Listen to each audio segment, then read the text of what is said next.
The thoughts, opinions, and general overall shade thrown on High at 9 News are those of the individual speakers and not those of High at 9 News, its audience, or its advertisers. The statements made do not constitute medical, legal, or financial advice, and for advice tailored to your specific situation, please consult with a licensed professional.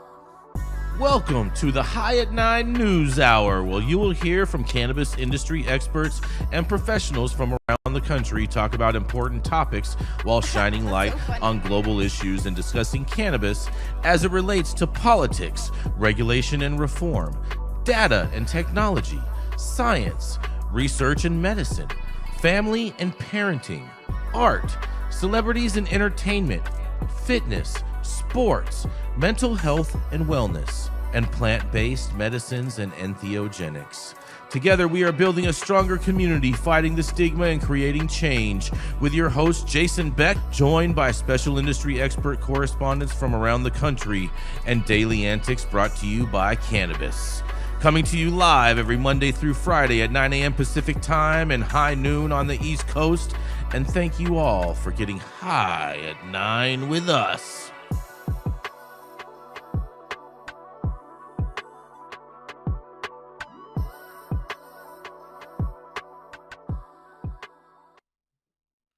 Good morning, everybody. That's right. It is Monday, May 26th, and today is National Paper Airplane Day today, you guys. Oh, that's my favorite. Yeah, I love paper airplanes. It's pretty fun in school. Let them fly. Yeah. Yes, exactly. Exactly.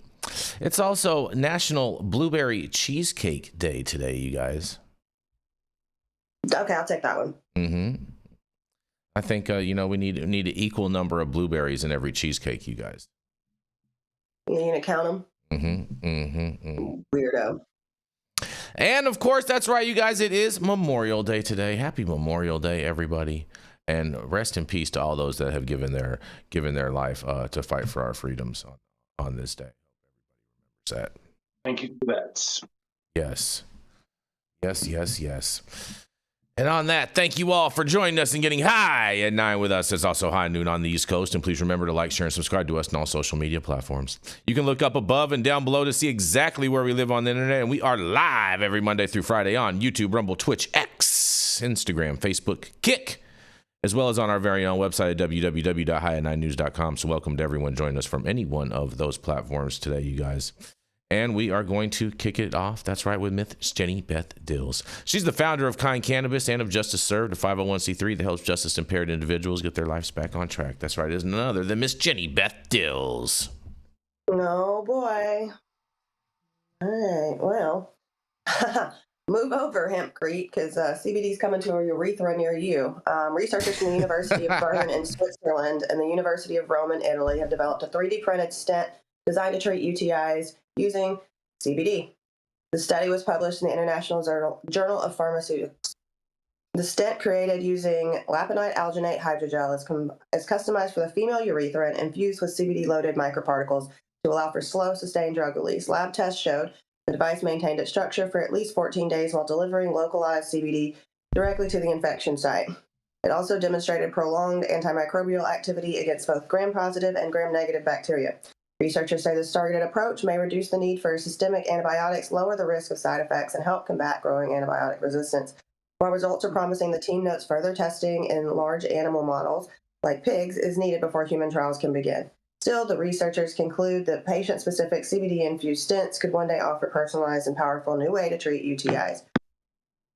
Might I just suggest taking an AZO? But throw this back to you guys, something that you probably have nothing to really comment on. I don't think any of you guys have ever had a female urethra or a UTI like that. So, yeah, guys, what do you want to say?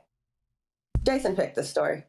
I'll let him go first. I thought this was super interesting. You know what I'm saying? I know urinary tracts are a problem for a lot of women, and you know what I'm saying? It's, and we're not happy when you have them. You know what I'm saying? So, I thought this was why? Because they're bitchy? I mean, do you have a UI infection today? No, I don't. Oh, okay. I'm just bitchy today. I'm tired. Mm-hmm. Mm-hmm.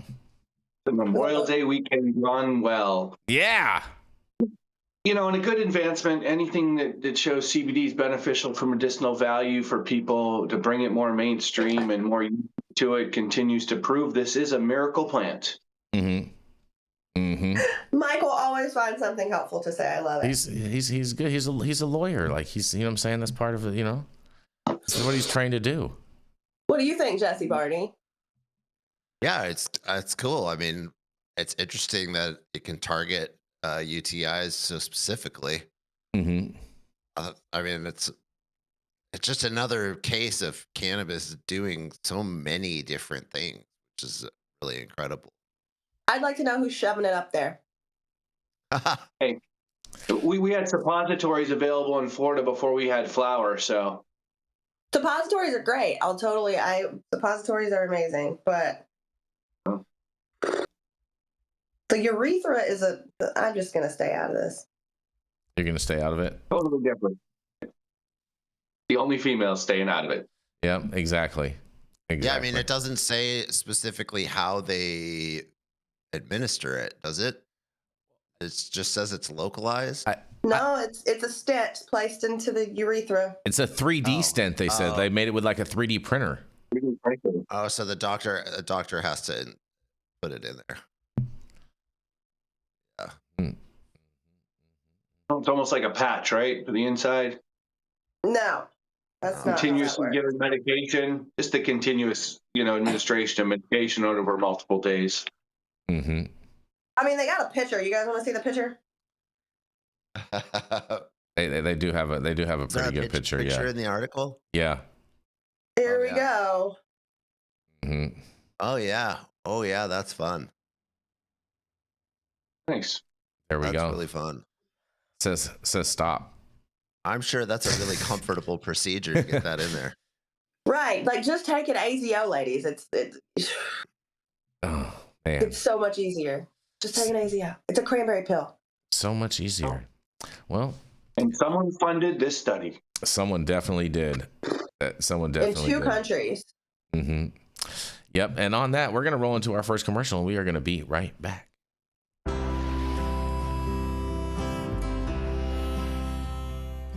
Oh man, your knees still bothering you, man? Yeah, my left one, And I'll tell you what, I've been using this new CBD cream, and it works like a miracle. CBDs? I done heard about them CBDs. I was out there on them Twitters the other day, and I heard they get you high as a kite. Well, not this stuff. This stuff is tested. Every batch, all the way through, pharmaceutical grade, and in a GMP certified facility. So you're not going to have to worry about flying high. GMP certified? I might have to try some of this out. Where I'm even find this? You go directly to aimhighhemp.com and they will ship it to your door right away. Tested. It's not a name, it's a promise.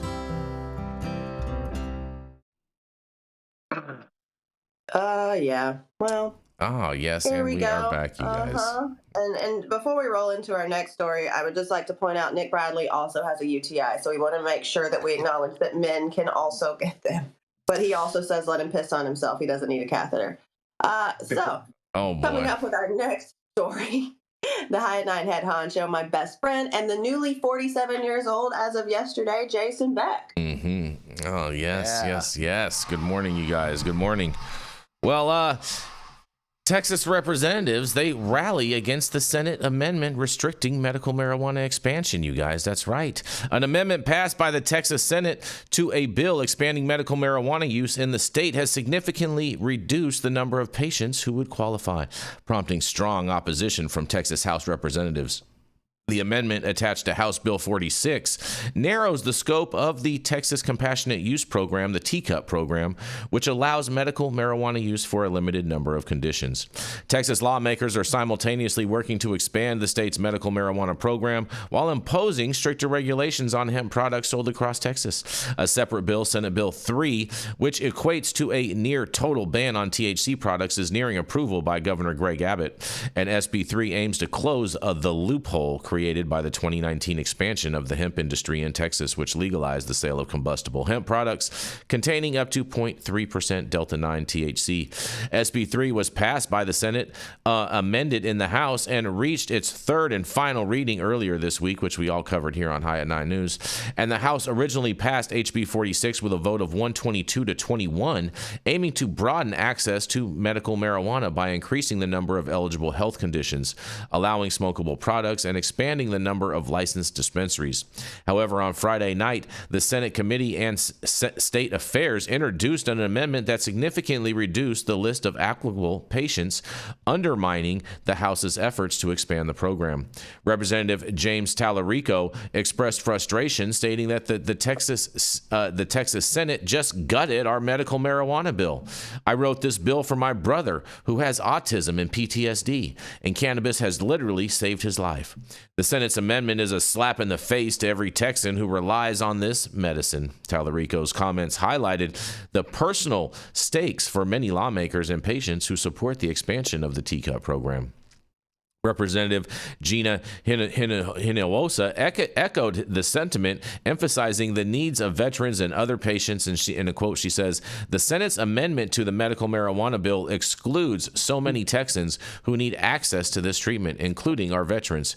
Hinojosa said the House worked hard to craft a thoughtful expansion for the compassionate use program, and I'm disappointed to see the Senate take this approach, she says. Representative Erin Ziewerner also voiced her concerns, focusing on the impact on patients with specific medical needs. In a quote, she says, "I'm disappointed in the Senate's amendment to the medical cannabis bill," Zwiner said, "and it removes access for patients with chronic pain or traumatic brain injuries, and it limits access to doctors who can prescribe it. The House worked diligently to craft a bill that would expand access to this treatment, and it's frustrating to see it gutted," she says.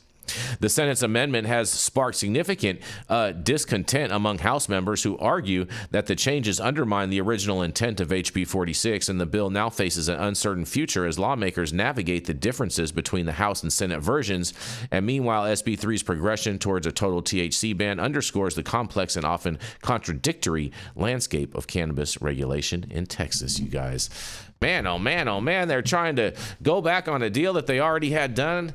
And this is not good form as far as I'm concerned for the Republicans to be playing in Texas. But I can't wait to hear what you guys have to say about this. It's so sad what's going on, especially given what I talked about last Friday, which the thing with Ibogaine and the amazing bipartisan effort that they've done to do historical things with plant medicine, but they can't get their head out of their ass with cannabis. What is going on? It's crazy, right? It is crazy, dude. Like they are upside down, inside out, and backwards on this on cannabis. And it looks like SB 3 and all that is going to pass. It's going to the governor's desk. It's going to the governor's desk. Yeah, we'll see if Governor Abbott signs it or not. You know what I mean? I anticipate he probably will, but you know, I guess there's some slim hope that he doesn't. You know what I mean? Well, I guess usually like with everything, it's who puts money into whose pockets, right? Yep. That is very true. That is very true. But you know, Texas was such a great free state for all this, and now all of a sudden they're so restrictive. It's just like, is Texas really about freedom anymore? I mean, yeah, obviously in some ways, but here on this, they're just screwing the pooch, so to speak. It's terrible. Yeah, it's like Florida. It's freedom in their image, you know, the way they like to see it. Yep, exactly. You have any thoughts on this, Jenny Beth? This Texas debacle. Fuck you, Texas. Oh, interesting.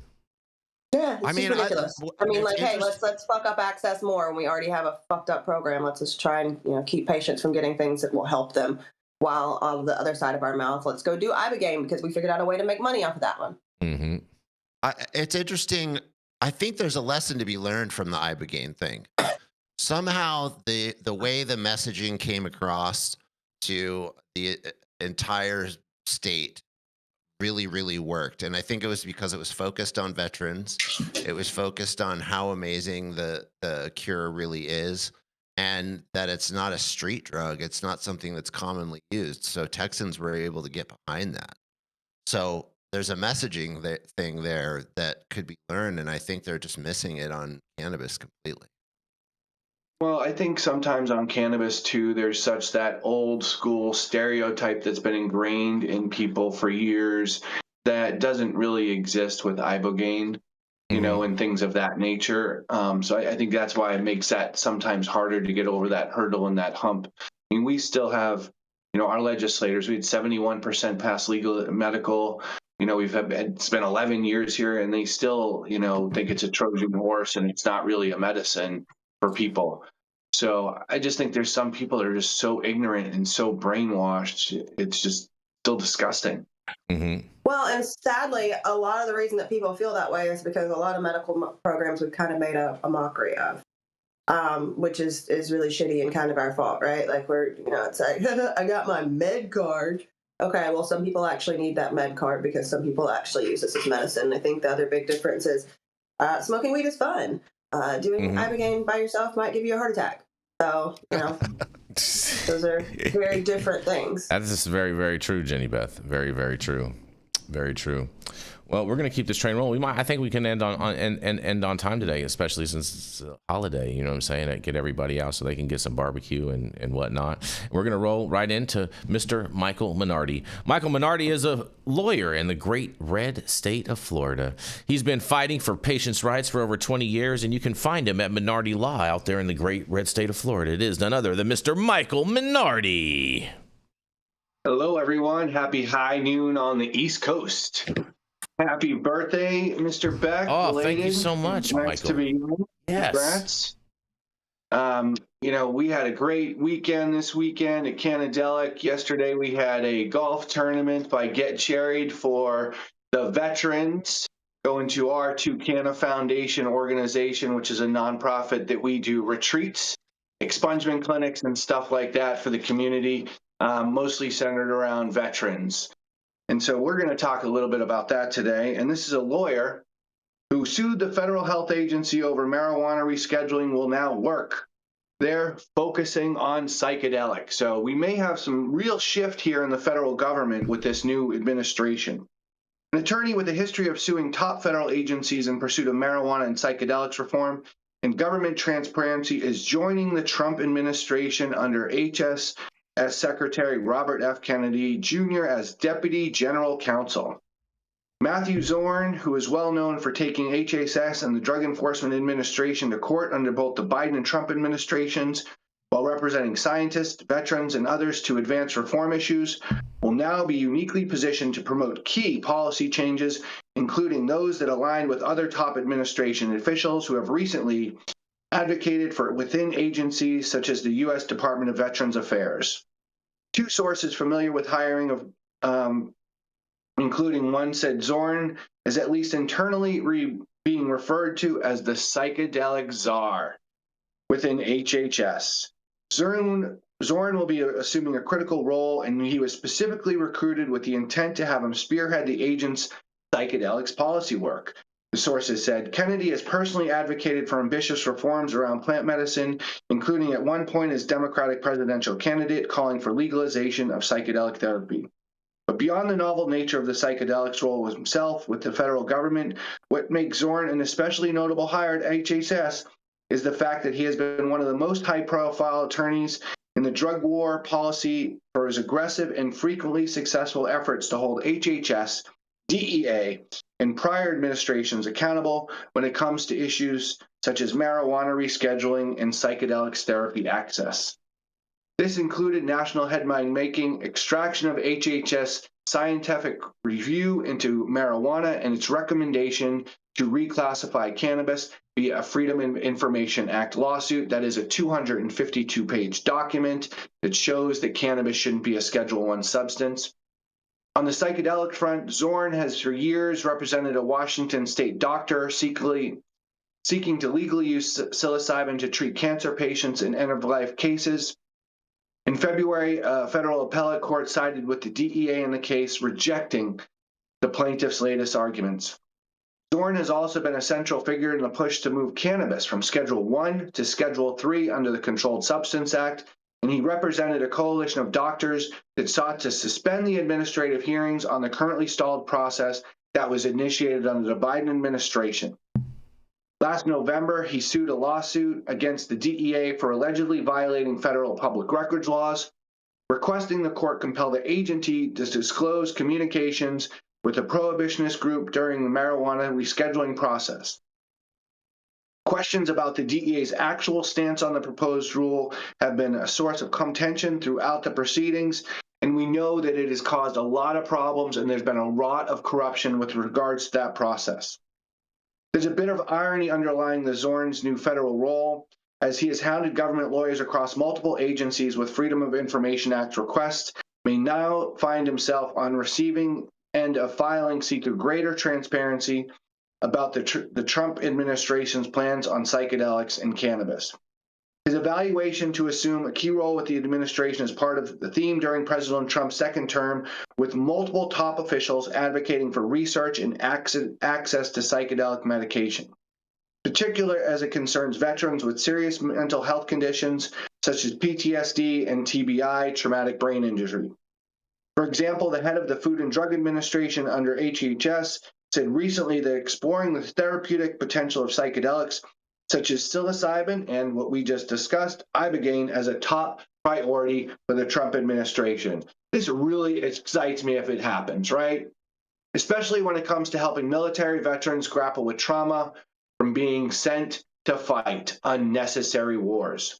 Under the Biden administration, there was stepped-up interest in examining certain psychedelics with novel guidance for research from FDA in the pursuit of potential approvals, but the agency, for some reason, rejected an application to make MDMA-assisted therapy available for the treatment of PTSD. Last week, VA Secretary Doug Collins touted the fact that he's one of the first secretaries of the agency with the commitment of exploring psychedelics and a potential therapy option for veterans. What we're seeing so far in some of the studies that are related to VA and outside the VA as well is that there has been, especially when it comes to PTSD and traumatic brain injury and others, some actual positive outcomes there, especially when it's coupled with intense counseling. And I think that that's one of the keys that we look forward to. And as we know, there's millions of other anecdotal, I will say, experience of veterans and athletes throughout this country who are benefiting from this on a daily basis. Trump's pick to serve as the next Surgeon General, who I'm a fan of, Casey Means, has been public about her experience benefiting from psilocybin. Collins also recently met with a military veteran who became an advocate for psilocybin access to discuss the therapeutic potential of psychedelic medicine for the veteran community. And we know that this has been going, and there's great studies out there shows that the PTSD in veterans has subsided for a period of 6 months. Early this month, the secretary completely informed Trump during a cabinet agency that his agency is opening the possibility of psychedelic treatment for veterans. Collins disclosed last month that he had an eye-opening talk with HHS Secretary Robert F. Kennedy Jr. about the potential of psychedelic medication and the idea of having the government provide vouchers, I love this, to cover the cost of psychedelic therapy for veterans who receive services outside of the VA as Congress considers pathways for access. Right now, there's a lot of veterans doing churches, especially ayahuasca churches throughout the country. Kennedy himself said during the presidential campaign he would legalize marijuana and psychedelics if elected to his White House and tax both to create revenue for healing centers where people recovering from drug addiction could learn organic farming as a therapeutic tool. He also voiced support for freeing up banking services for the cannabis industry. During the Colin Hall, the candidate talked about his own struggles with addiction during his youth and his lessons that he's taken away from drug recovery. He also discussed about his son's use of ayahuasca. He would legalize drugs, some form of legalization, that he doesn't envision a commercial market where anyone can visit a shop to buy psilocybin, LSD, and MDMA, but there should be regulated access. I'm going to decriminalize marijuana on a federal basis, allow the states to regulate it, continue to tax it federally, and use those taxes to fund recovery programs. And I would do the same for the thing psychedelic drugs, which I do not think should be criminalized. And we really know people who use these drugs don't get addicted, and only 20% of the people who use all drugs get addicted. In 2023, Kennedy said that he was moved to embrace the therapeutic potential by his son's experience with ayahuasca. My inclination would be to make them available, at least in therapeutic settings and maybe more generally, but in ways that would encourage and discourage the corporate control and exploitation of it, he said. The candidate also said that he knows of Navy SEAL veterans and NFL players who have gone through psychedelic experience that have helped them with ideal conditions such as PTSD and traumatic brain injuries. Last month, the Health and Human Services Secretary spoke about a wonderful experience he had taking LSD as a teenager and trying to see dinosaurs. So that's a wonderful news. Again, coming off of Cannadelic, we had Ricky Williams there, other top professionals throughout the country discussing these issues and the potential therapeutic benefits and actually the known benefits. We know this helps. It's about dosing in a controlled substance, and it's a healing substance that comes from nature that everyone should have the right to use. What do you guys think? This is great news, Michael. We finally got someone in the administration that's going to be pretty much pro-cannabis, that's going to have a say in what's happening, that's going to be doing the work on behalf of the administration, is what I'm hearing. And anything to clear up this rescheduling process going on right now and kick it in the ass, right? Yeah, because we need full descheduling. Rescheduling is total bullshit. Total bullshit. I mean, Jesse, you've been very vocal about RFK, and now to hear about this appointment, what do you think about this? I mean, this continues to be one of the things about the administration that I really like. There are many things that I'm not super stoked about right now.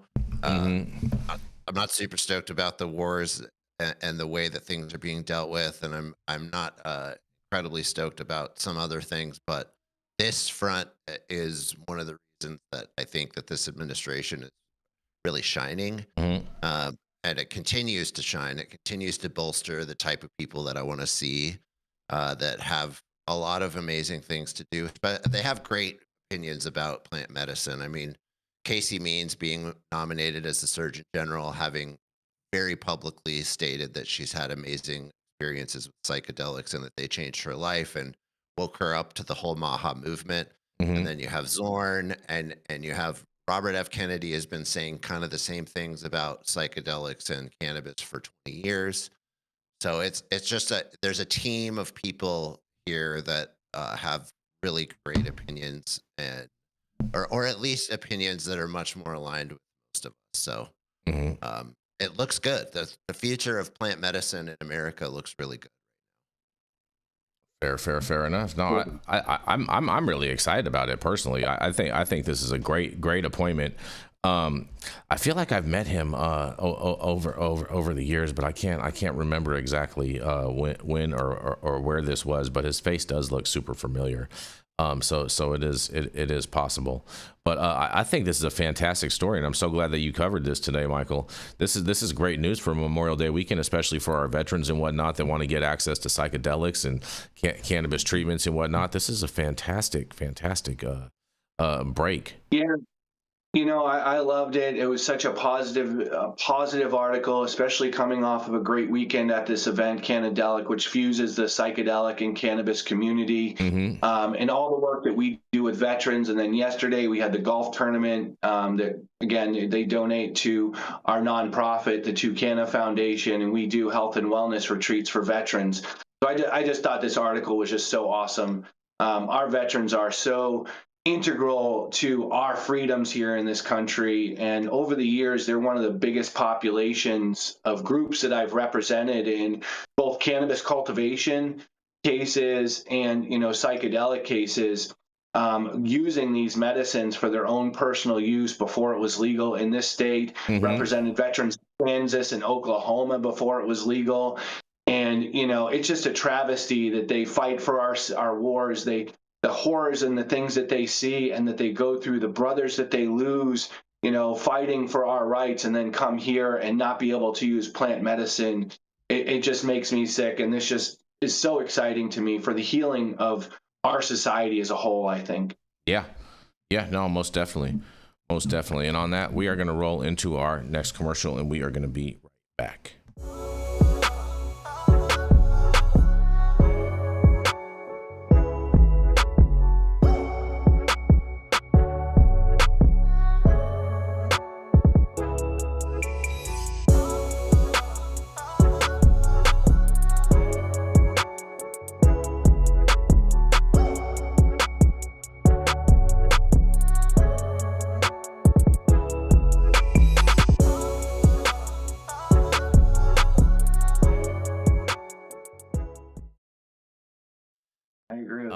Yes, and stop whatever you're doing. Make sure you smash that like button. I know we'll appreciate it, you'll appreciate it, and YouTube will appreciate it. Also, all the articles that we cover on today's show, you can read directly on our website at www.highat9news.com. And make sure you subscribe to the channel if you have not subscribed already, you guys. And also, too, make sure you check out all the sponsors listed in the description of this video and use the link to order yourself a can of Liberal Tears or order a case of Liberal Tears in Patriot Peach, 150 milligrams of caffeine, no sugar at all. And on that, we're going to roll into our final next commercial. I just ordered the summertime strawberry salad when added steak on top here at Anna's. Make sure you do the same thing too next time you're in downtown Long Beach. Come on down and check out Anna's joint on the 400 block of Pine Street. They have amazing selection of beers, foods, and when you come down here to Anna's, you can even challenge me to a game of shuffleboard if you want to lose.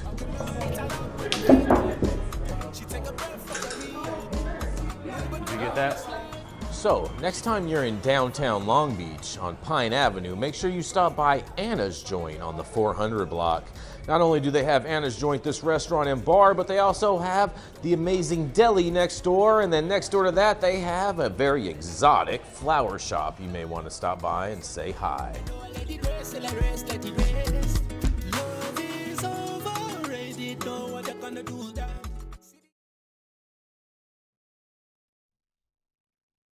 Oh yes, and Jesse, do you want to do your story right now, or do you want me to do my middle one and then have you go after the final commercial? Whatever you prefer, my friend. All right, I'm gonna roll into this story. I think because we just had some good news, and I think this is also some good news also. So before we get into any bad news, let's roll here. So a major Ohio cannabis news, you guys, because adult cannabis purchase limits will increase on June 4th of 2025. The Division of Cannabis Control, the DCC, has issued new guidance regarding purchase limits for non-medical cannabis sales in Ohio.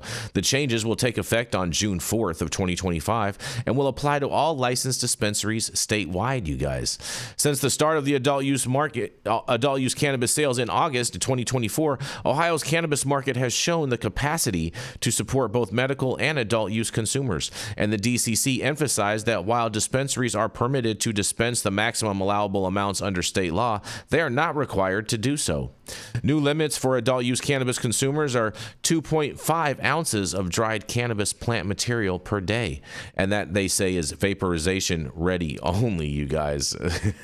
We all know what's happening though. 15,000 milligrams of total THC per day for non-plant products, that would be edibles, tinctures, vapes, and so forth. And an example of this is a consumer purchasing one 500 milligram vape cartridge and a 100 milligram gummy pack would only be at 600 milligrams for the daily amount of 15,000 milligram limit.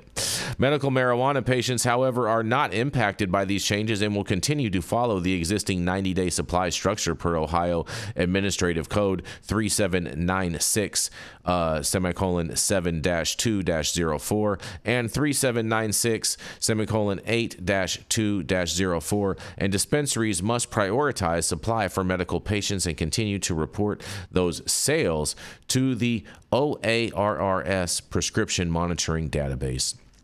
The DCC reminded dispensaries that they are responsible for maintaining adequate inventory for both medical and adult use consumers, and any dispensary that modifies their SOPs to reflect these new limits must submit a formal change of operations request through the DCC's e-licensing portal. Dispensaries must ensure their point of sale systems reflect accurate THC content data as registered in metric, and they must also have procedures in place to calculate sales without exceeding legal thresholds. Non-compliance could result in enforcement action from the division, and these updates reflect the DCC's effort to manage inventory, maintain patient access, and clarify daily transaction limits as Ohio's cannabis program continues to evolve, you guys. Well, look at that, bro. They're going to get to have more cannabis now all of a sudden. And I don't understand. They got these crazy, massive high limits for manufactured products.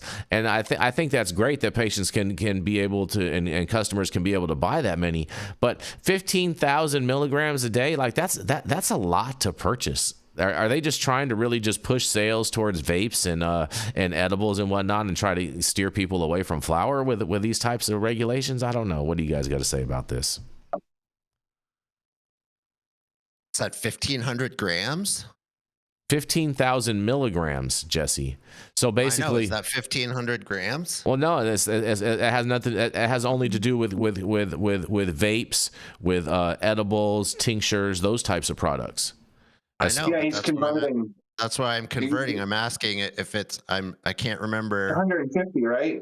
It's 150 times 1,000 grams or 50. Because it's 1,000 milligrams in a gram. Yeah, 1,000 milligrams in a gram. Yes, so that's 15 grams. Oh, okay. So 15 grams. Come on, 15 grams is not that much. Well, I mean, it's a lot for a person. I'm talking about the practicality. The practicality of this, Jesse, is basically you can go in and buy basically 15 full gram vape carts every day. That's the equivalent. Yeah, or that would be 30 half gram vape carts, Jesse. That's clearly way more than any person could possibly consume. But yeah. If you're going to stock up for the month, that makes sense. I've always thought that, like a lot of people go to a dispensary for a week or a month's supply. Mm-hmm. So why not be able to buy an entire month's supply, which 15 grams of something would be for most people. A day of flour to me is like, we get 2.5 ounces every 35 days as a patient in Florida. So... it still seems such a large amount, a good amount at least for dispensaries and stuff. And the people actually going in and buying those amounts either, are probably exactly that, stocking up for a day. Maybe not the 2.5 ounces, that's like a week's worth, I think. But the 15,000, or 1,500, 15 grams of concentrates or edibles and stuff, I think is definitely a good amount to keep people high. Yeah. Are there illegal states right next to Ohio? Michigan. I think they're doing this because Michigan has been eating their lunch right now as far as for sales, because everyone's been driving to Michigan because it's lower taxes. They actually sell eighths, not tenths, and a whole host of other reasons. Well, is there an illegal state on Ohio's border? Indiana. Oh yeah, so that's what this sounds. This sounds like somebody's gotten their fingers in the policy and gone, "Hey, we can run a trap out of Ohio to Indiana, increasing these limits." Yeah, and then stuff's just going to cross over into Indiana. Well, especially Indiana just passed that. Indiana just passed that no advertising law too. Yep. Oh yeah, that's right. That's right. So it sounds like something. Yeah, you're going to come over the border and buy as much as possible and bring it back. Yeah. Right. Exactly. Yeah, I don't know if they know that that's what's happening, but that's definitely going to be used that way. Mm-hmm. Let's just talk about the ridiculousness of there really being, limits on it. Never been limited when I went to the alcohol store and grabbed 20 bottles of vodka or something. It's still just a control thing on this whole industry, and it's really something that's wrong. Yeah, I agree. They need to just free it up and let people purchase whatever they want to purchase, and just let that be the day. If people end up getting a resale market for it, that's what it is. And ultimately, the more access that people have, that will just die out over time. Exactly. Yeah. That will extinguish it. Well, Ritual Ohioans to be higher. yes, but I mean, I think this is great news overall for all Ohioans that are in the program. And so congratulations, Ohio. This is a great win. And we will roll into our final commercial, and we are going to be right back.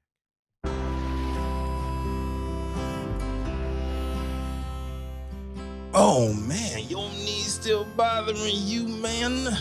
Yeah, my left one, you know? But I'll tell you what, I've been using this new CBD cream, and it works like a miracle. CBDs? I done heard about them CBDs. I was out there on them Twitters the other day, and I heard they get you high as a kite. Well, not this stuff. This stuff is tested. Every batch, all the way through, pharmaceutical grade, and in a GMP certified facility. So you know you're not going to have to worry about flying high. GMP certified? I might have to try some of this out. Where do I even find this? You go directly to aimhighhemp.com and they will ship it to your door right away. Tested.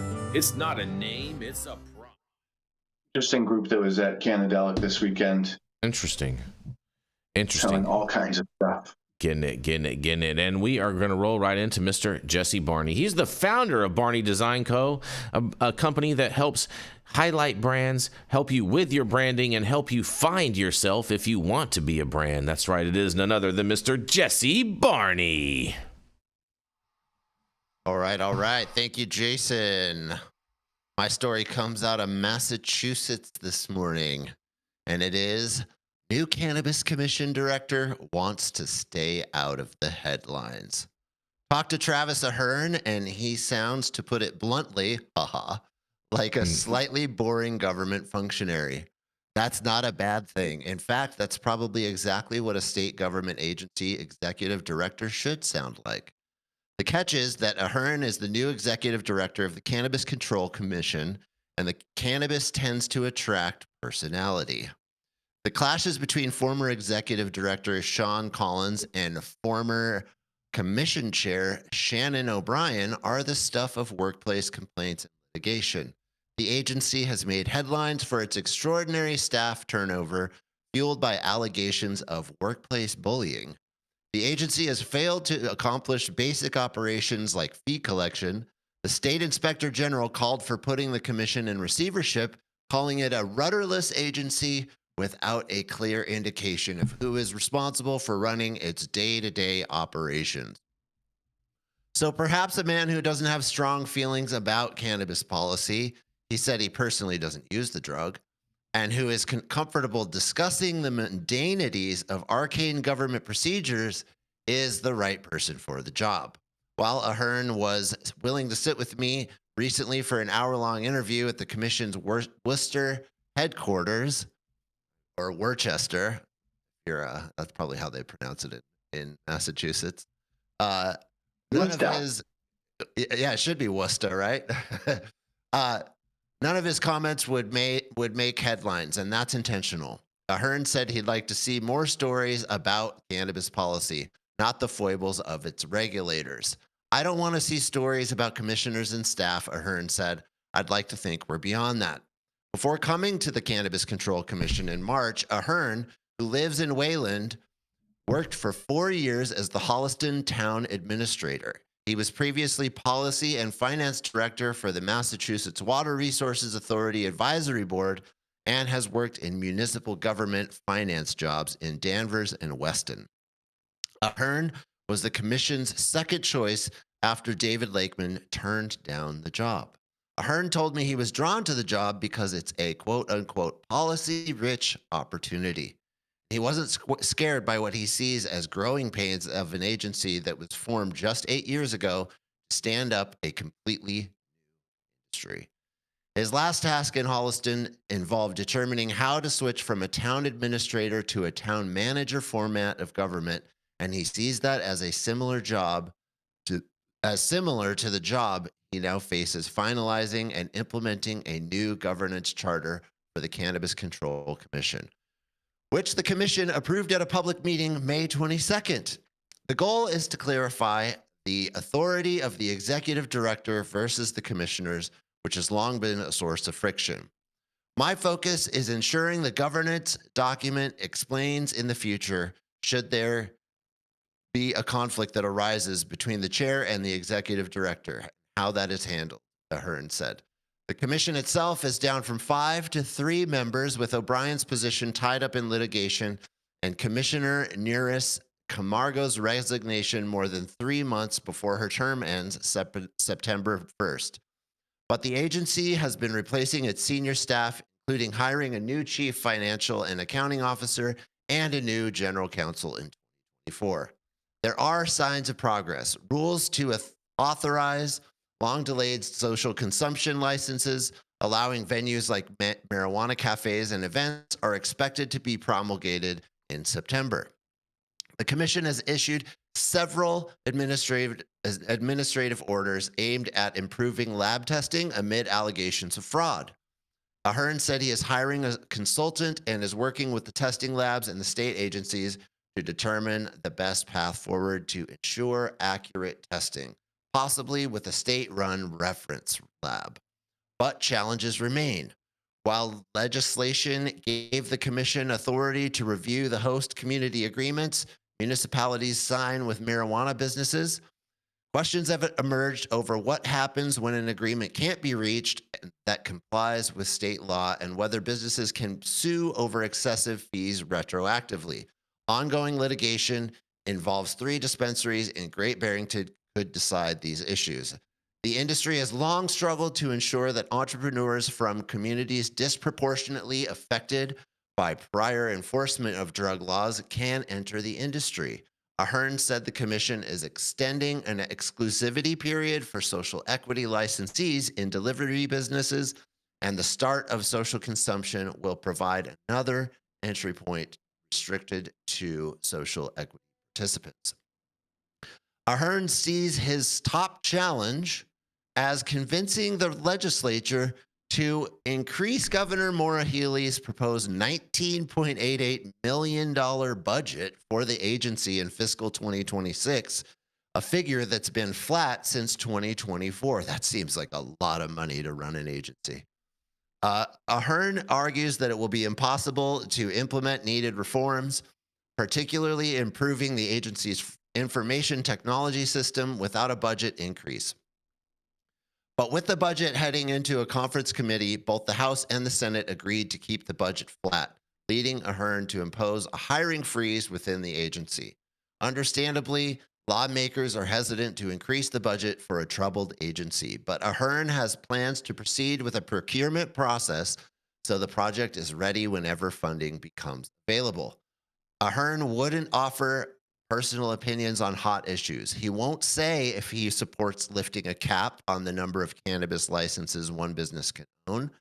With marijuana prices dropping, he made it clear that the market dictates price, and it's not the commission's role to intervene beyond ensuring a fair playing field. Ahern supported legalization because he doesn't think it makes sense to treat marijuana differently from alcohol. For the record, he doesn't drink alcohol either. And his views are driven by that framework. Why, he asks, should allowing social consumption of marijuana be different from licensing a brewery with a tap room? That is some of the most sense anybody's ever made in any administration like this. It's not that I'm interested in cannabis specifically. I'm interested in why public policy questions have to be so much more difficult as it relates to cannabis, Ahern said. Another very sensible thing to say. The Alcoholic Beverages Control Commission rarely makes the news. If Ahern gets his way, maybe soon the Cannabis Control Commission won't either. Well, this is really interesting because it sounds like on one hand, he says some really sensible things. He has some really sensible opinions. On the other hand, it sounds like a bunch of regulators regulating regulators for the sake of regulation. and $20 million almost to run an agency that's really just about policy control seems like a heck of a lot. That sounds like a lot of employees. And maybe somebody like Doge needs to get involved and go clear up the fat in here. I don't think he needs any more money. We need big balls. come Yeah, in and that's you know what I'm right. saying? Yeah. Yep, that's right. So that's all I have to say about that. I'm Jesse Barney with High at 9 News, and I'll toss it back to my fellow correspondents. You want to hit this first, Michael? Yeah, I was going to say it's exactly the cost of overregulation of regulating overregulation, right? It just becomes a circle of bureaucracy and money and red tape going down a deep hole that has no bottom, I think, at that point. And then the consumption lounge thing, he's exactly right, I must say. Hopefully he gets it done. But that's a no-brainer. Allow people to use cannabis responsibly in appropriate locations. I think at one point it's going to be the best for both the bars and the alcohol companies, when they can merge those two and we can hang out with our people drinking while we're smoking and, not have an issue about it and all be out at a bar watching a game together. It's just a hypocrisy and the ridiculousness, again, going back to the continued stereotypes about this plant. I remember, and I'm sure Jason does, I don't know how you old are, Jesse, but when they used to smoke cigarettes everywhere in restaurants. Yeah. And that killed people. I mean, Miami was the last city in the country without a smoking ordinance for a number of years. Even after pretty much every single major city had banned smoking, Miami still was allowing it. Well, they banned hemp. That's a great point. I think this is where we've gone astray in America, is we don't need regulators to come in and tell you whether or not you should impose smoking restrictions in your restaurant. That should be up to the individual who wants to go into the restaurant or not, and up to the owner of the restaurant. Yeah. And this same thing goes for all these other things. If you want to sell alcohol and you want to overserve people and have violent people in your bar, then more power to you. You're the one who has to deal with it, right? So, and the same thing with weed. If you want the smell and you don't mind the smoke and it's fine and you want to deal with it and your customers want to deal with it, it should be fine. It should be up to you to make the decision and make informed consent on what you want to do, why you want to do it. Nobody should come from above and tell you what to do. It's just crazy. It's un-American. Yeah, no, I'm totally with you. I find it interesting that there's like they want to be the regulator, but they don't want to be in the public media, but they want to be the regulator. Like when you're a regulator, like you're gonna be in the media, like because you are ultimately making these top decisions. So it's gonna be your name attached with those decisions and with those policies and everything. So like you can't have your cake and eat it too, you guys. This is. And Boston has been, Massachusetts in general has been such a shit show with them having to go in and replace these different individuals from their cannabis board and whatnot, and it's just crazy that they want to try to say, oh, you know what, I don't want to be out there in the media. Like you're already out there in the media. Like it's just what it is. Like they even put this story out today.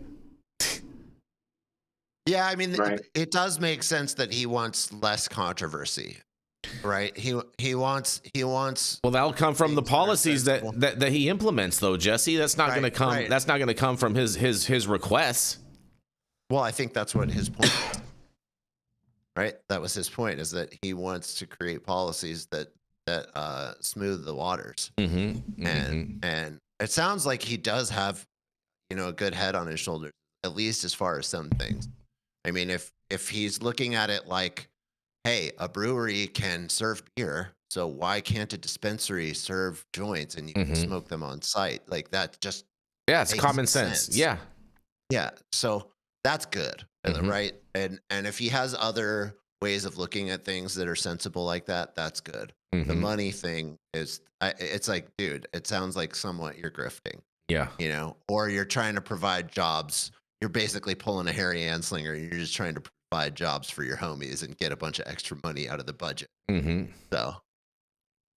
Well, right. And I know, as they talk about it with here, every new store or shop they open up, it's puts that stress and the pressure on, their regulators to go out and certify that it's compliant. And I think those are the things maybe that he's looking at people for.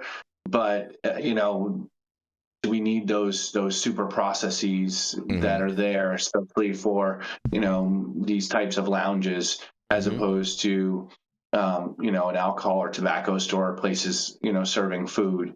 And does it all go under the cannabis space, or, is it like you get Health and Human Services or their food, whoever controls food, Department of Health or food or whatever they have there, or we have a Department of Business and Professional Regulation as well, which kind of oversees the alcohol. So I wonder how these agencies are working together on these different aspects of the cannabis industry as it relates to this. But that's what I would think, as far as maybe the people that he needs are more boots on the ground to certify the opening of these shops. We know it's a pretty slow process here in the state of Florida. Yeah, no, most definitely, Michael, you're exactly right about that. Well, but the other question then goes, all the money that comes from the space, the taxes and things of that nature, I think that should be earmarked towards making sure regulation of the space is properly paid for. Yeah, but I feel like they waste so much money, especially in Massachusetts, with the amount of money that they pay for all this. And meanwhile, you have like the facility in Holyoke that True Leaf had, that they had someone die in there in Massachusetts under their watch, and like they're spending all this money, but like they're getting those kinds of results. It's crazy to me that they can justify that. Yeah, I guess it becomes as to what they're actually using the money for, right? Yeah, exactly. Yeah, that's why we said we need big balls to go over to Massachusetts and go wreck some shop. That would be that would be the way, that would be the day. But Massachusetts, I'm not I'm not ultimately super hopeful that Massachusetts will get their shit together or whatnot. But I mean, this guy does sound like he has some common sense policy, so I'm definitely going to hope for the best overall with everybody out there in the in Beantown out there, and so we'll see. I guess we'll see. Time will tell. Well, all right, I'm gonna roll into this final story of the day, you guys, and this is a good story to end out with on Veterans Day. This is a little victory story, because a federal court grants an initial victory to a Pennsylvania medical marijuana patient in a lawsuit against a trucking company, you guys. That's right. A federal court has delivered an initial win to Hosea Tyler, a Pennsylvania man who sued Penske Truck Leasing Co. after the company rescinded a job offer upon learning he was a registered medical marijuana patient using cannabis to treat anxiety disorder. The ruling, issued on May 21st, 2025 by Judge Catherine Henry of the U.S. District Court of the Eastern District of Pennsylvania, denied Penske's motion to dismiss the lawsuit, finding the company's arguments against allegations of decriminalization unconvincing. Tyler applied for a sales and operations management trainee position with Penske and received a job offer in 2024 after disclosing to his recruiter that he held a medical cannabis card recommendation by a doctor for his anxiety. Tyler was informed his start date would be delayed, and subsequently the recruiter told him the job offer was withdrawn because Penske, and quote, doesn't like medical marijuana cards and can't accommodate your medical marijuana card, as quoted by Tyler. In response, Tyler filed a lawsuit alleging that Penske's decision violated anti-discrimination laws, specifically arguing that the rescission was effectively a penalty for his mental health condition, for which he used medical cannabis. The court found that Penske's motion to dismiss failed to adequately counter these claims, and allowing the lawsuit to proceed, Judge Henry stated in quotes, "It is not necessary at this level for Tyler to prove that his non-hiring was caused by his anxiety disorder, only to show that it would be a reasonable inference." Based on the recruiter's statements about his medical cannabis card, she noted in quotes, "Here, Penske offered him the job, then became aware that he was prescribed medication for an anxiety disorder, and then rescinded the offer. No other interventing actions are apparent, end quote. The judge acknowledged that Penske's possible aversion to hiring employees using federally prohibited drugs is one inference, but so is an aversion to hiring those with anxiety disorders.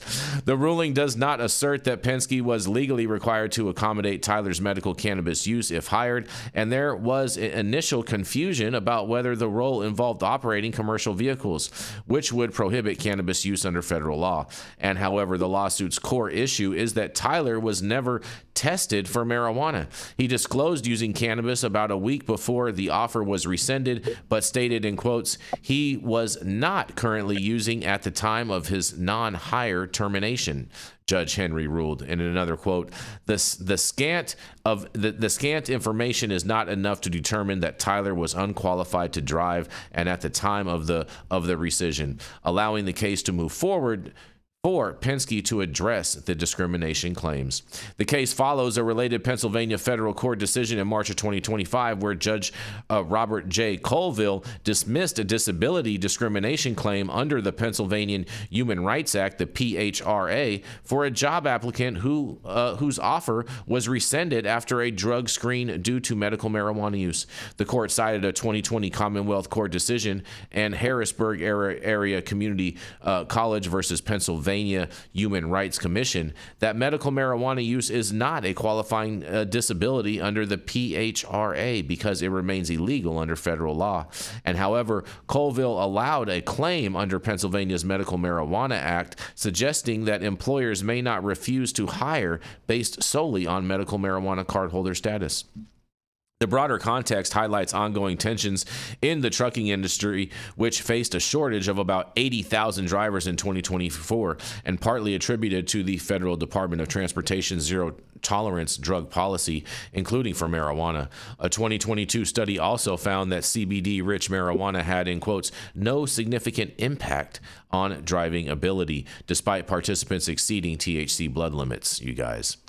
Well, I think that's overall some good news. I'm not too sure if he'll ultimately will be successful in this, but it is a win for the good guys on this one, and I can't wait to hear what you guys have to say about this.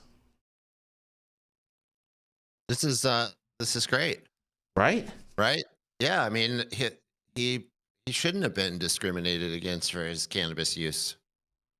Yeah, and if they didn't prove anything, and because he admitted that he's a medical patient and he's using it for medical reasons, but without proving that he is impaired or is driving impaired or is going to drive impaired, it's just total discrimination. And it's just saying that he's irresponsible and he would drive impaired and cause, some kind of liability for the company without even giving him a chance is silly. I find it interesting that the trucking company didn't argue and say whether or not it was for a driving position or not, because I would think that would be a clear, easy slam dunk win for them to say that. So I'm willing to bet that it wasn't for an actual driving position. This could have been for like a dispatch position or something like that, not necessarily an actual truck driving position. Well, that would be even crazy. Yeah. So, here we go. We currently have a lawsuit on appeal. We won a case against Hillsborough County for them firing a firefighter for testing positive for medical marijuana under our Florida Civil Rights Act and under a breach of contract based on their collective bargaining agreement. And I think these cases are extremely interesting, and especially in that. So typically, when we're dealing with a disability and someone having a disability, it's usually, if you have a disability, it would also protect those medications that you use for the protection of that disability, right? So that's why typically if you have a prescription for Xanax as a result of a medical condition or something of that nature, then you would be able to test positive for that substance, right? Because you have a legal use and a legal justification for it, and it's protected under your HIPAA rights, your medical protection, and your right to be able to treat yourself, kind of. So I think it's very interesting, and I think the court ruling on this is definitely correct at this level. The DOT issue is really a different thing, right? So I don't know if driving a Penske truck, you need a DOT license to do so. It's typically I don't know. It doesn't make sense that you would, and you're not driving an 18-wheeler or things of that nature. Mm-hmm. So, the claim under the state law, I think it is, and that's the same thing that the state, in our case, enacted. Well, it's illegal federally. It's a Schedule I substance federally, so we don't have to allow it. That's really where the rub comes from. But that's why you file under state law. If it's allowed under state law, and it should be, in my case, the lower court determined that basically a recommendation was akin to a prescription, and they found a dispensary as a special pharmacy allowed to, dispense these medications that are allowed under Florida law, in finding that the department had to make an accommodation for him, which was just testing positive, not being impaired at work, not being under the influence at work, and not possessing on work premises. And that's really what I think we have to get to, that aspect of not working on work premises, not being under the influence, as opposed to just a broad test. And in this case, I think he's got egregious facts in that they didn't test him. He just said, hey, I'm a medical patient. I have this condition. I'm using, this for this. There's no way they should have been able to discriminate against him, not because of the marijuana, because he's using that to treat his medication to his illness. So I'm hoping this guy wins. Hoping we win here in the state of Florida, and patients' rights to go back to work, because as most of you guys know, patients who use marijuana are on 30 pills or whatever, get off pills and are able to function again, like a regular member of society, and want to work. So I think this is a great win for him, and I wish him the best of luck. Yeah, most definitely. Jenny Beth, welcome back. It's so nice for you to join us again. Glad your Wi-Fi is affecting. Sorry. Shout out to my Wi-Fi router. Shout out to the Wi-Fi router. Man. I mean, Jenny, your mom is a truck driver. And we just covered a story about a truck driver winning a case for he got hired, and then they rescinded his job offer because he disclosed that he was a medical cannabis patient. And he just won. I mean, that's amazing. I mean, you know what? He was honest. Does that mean he's going to be high driving down the road? No. Well, we don't even know if it was for actual driving a truck position, though. He could have been a dispatcher. He could have been just like a loader, or what I mean? I bet Michael knows. Was he a driver? I don't. It says it was like a maintenance or organization and operations position. It said in the article, I think. Well, then he's not a driver. Okay, that's... Yeah. And it probably likely wasn't like a DOT truck driver license. I don't think so. Yeah. No, that doesn't sound like it. If he's operations, I don't know. I think that it's tough, right? Because there are some jobs where yes, you probably don't want people high, but you also don't want them on opiates either. So it's a little difficult here. But I mean, congrats to this guy. That sucks. You shouldn't be punished for telling the truth, especially I just don't. Did they ask everybody for a list of their medications when hiring them? I know you have to be a driver. You have to do like a DOT physical and stuff like that, right? But yeah, you got to provide a urinalysis and possibly a hair follicle. Mm-hmm. Yeah. But he's not driving. So so what? Mm-hmm. This is a job where he does his job during the day, goes home at night. He can medicate at night and come home the next day reset. Yeah. Yeah, and we don't know, and just to be clear, he just won the right to go back and to fight and to keep his case going. The lower court granted a motion to dismiss to throw out his case. So he gets to go back now and fight his case and present it to it. So we don't know necessarily if ultimately they'll have to make an accommodation for him or they'll be in the wrong for not hiring him. This probably has a still good year or so to go before this moves forward. Mm-hmm. Mm-hmm. That sucks. Guy's just trying to go to work. Yeah, right. Just trying to job, provide for his family and whatnot. And anyways, we have a lot of these cases going on in the state of Florida right now. We have one company that literally they gave them employees talk to your boss about your medical use of marijuana. Talk to the boss. They said don't use it on work premises, and then he still got fired for testing positive. So It's very interesting out there what's going on, but we're fighting it in multiple different cases, multiple different counties, and it's a lot of firefighters and paramedics that want to be able to use this medication because of the trauma that they get while on the job. Fair enough. And thank you all for joining us and getting high at 9 with us every Monday through Friday at 9 a.m. Pacific and high noon on the East Coast. Big shout out to our audience and supporters for tuning in daily and listening to the insanity that is the developing cannabis industry. Huge thank you to all of our veterans out there and everyone that has given their life for our freedom on this Memorial Day. Thank you all, especially those that have served the ultimate sacrifice, and God bless all of your families. Huge thank you to Aim High Hemp Distribution, Tested, and Catalyst for helping us keep the lights on over here. And thank you to our correspondents for being absolutely amazing. Thank you to Cannabis Sativa L for giving us a reason to do this every day. And thank you to Cloud Media Partners Anthony out there in the metaverse somewhere. And thank you all for tuning in and getting high at 9 with us. We are America's #1 daily cannabis news show. And we are off, you guys.